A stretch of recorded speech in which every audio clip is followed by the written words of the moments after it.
In nomine Patris et Filii et Spiritus Sancti. Amen. Shalom. Alhem. Maganda umaga sa ating lahat sa mampanig ng buong mundo. Mga nakikinig at nanonood ngayon, atin naman pakinggan ang mabuting balita ng Panginoon ayon kay San Marcos. Glory to you, Lord Jesus Christ.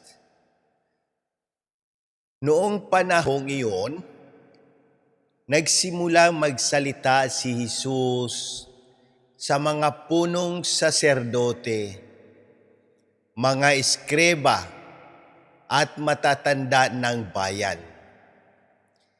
Sa pamamagitan ng mga talinghaga, sinabi niya, may isang taong nagtanim ng ubas sa kanyang bukid at binakuran niya ito. Humukay siya ng pisaan ng ubas at nagtayo ng isang mataas na bantayan.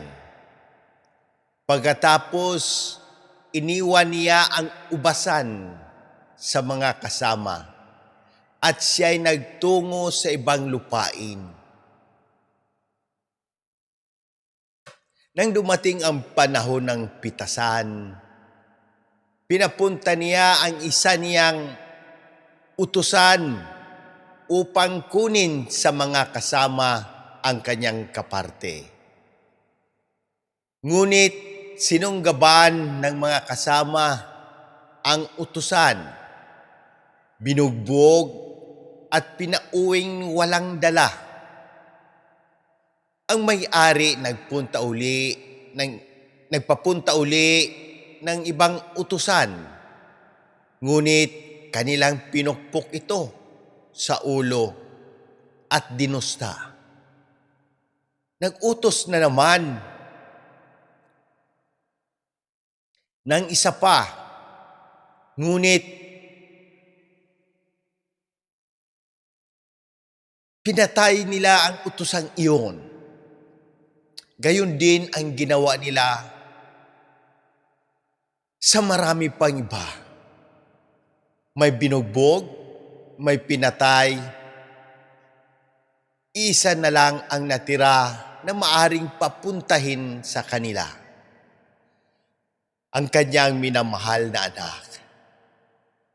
Ito ang kahuli-hulihang pinapunta niya. Igagalang nila ang aking anak, wika niya sa sarili. Ngunit ang mga kasamay nag-usap-usap. Ito ang tagapagmana. Halik kayo, patayin natin at nang mapasa atin ang kanyang mamanahin. Kanilang sinunggaban, siya at pinatay at itinapon sa labas ng ubasan. Ano ngayon ang gagawin ng may-ari ng ubasan? Paruroon siya at papatayin ang mga kasamang iyon at ang ubasay ibibigay sa iba. Hindi pa ba ninyo nababasa ang nasasaad sa kasulatan? Ang batong itinakwil ng mga tagapagtayo ng bahay ang siyang naging batong panulukan. Ginawa ito ng Panginoon at ito'y kahanga-hanga. Tinangka ng mga pinuno ng mga Hudyo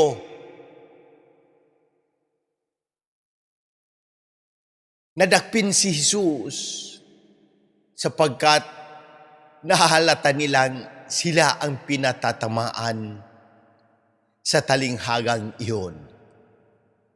Ngunit takot naman sila sa mga tao.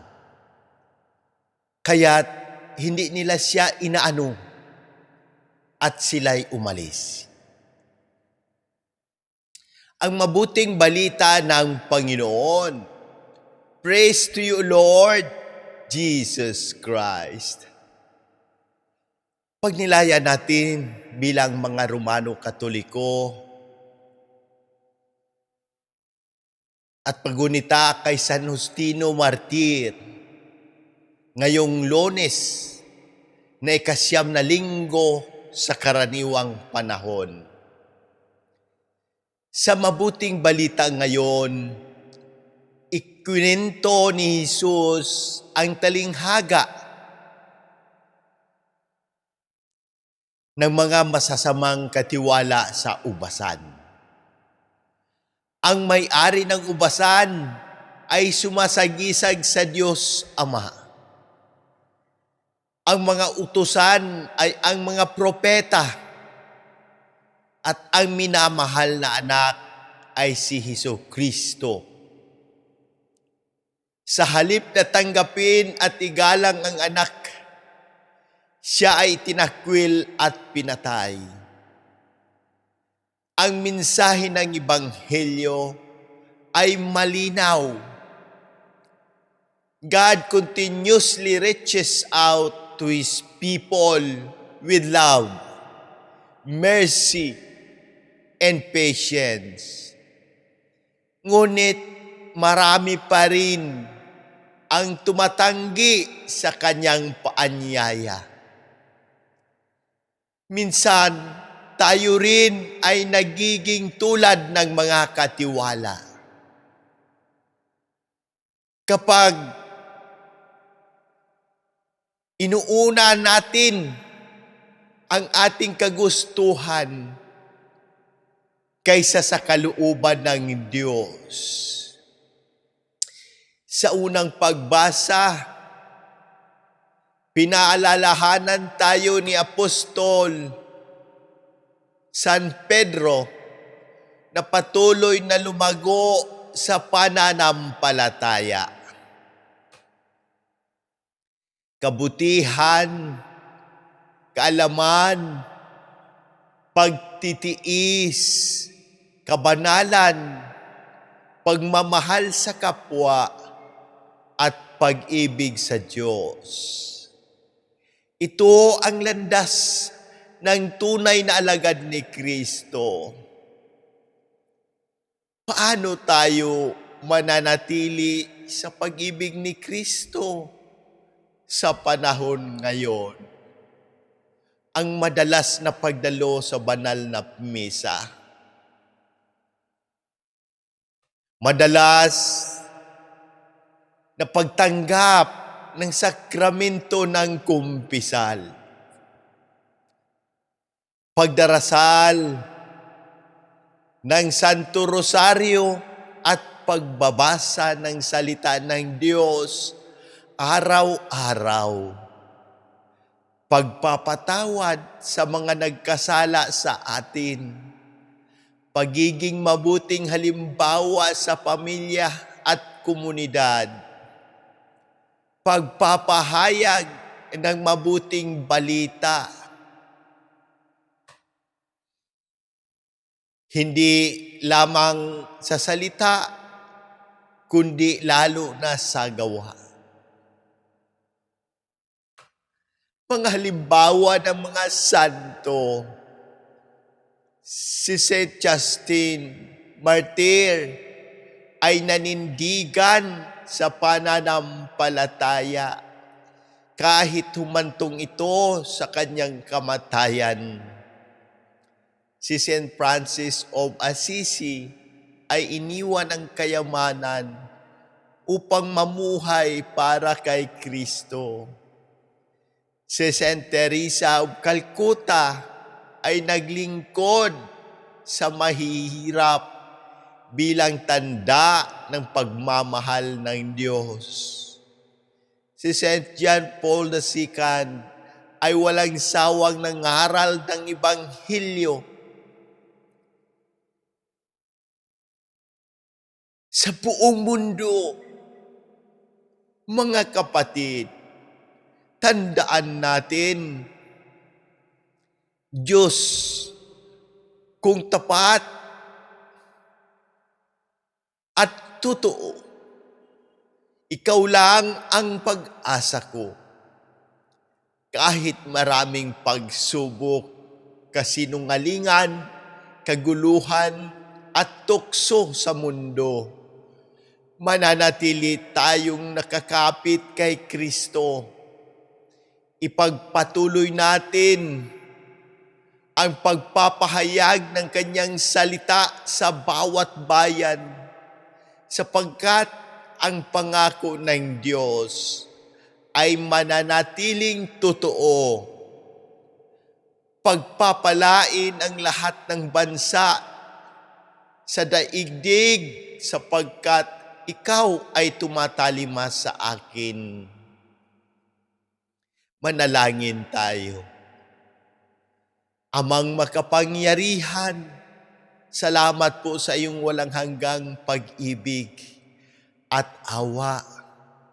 Naway manatili kaming tapat sa iyo at mamuhay ayon sa iyong banal na kalooban.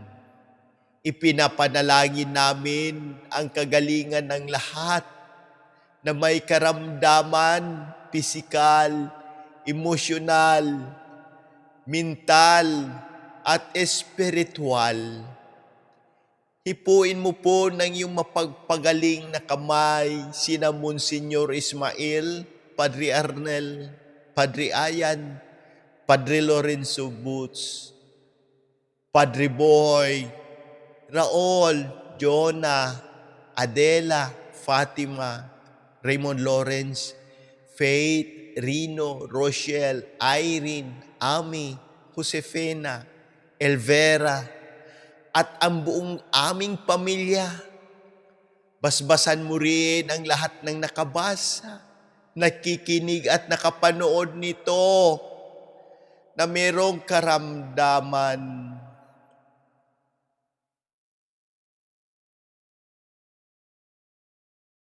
Nangangailangan sa iyong kagalingan at awa.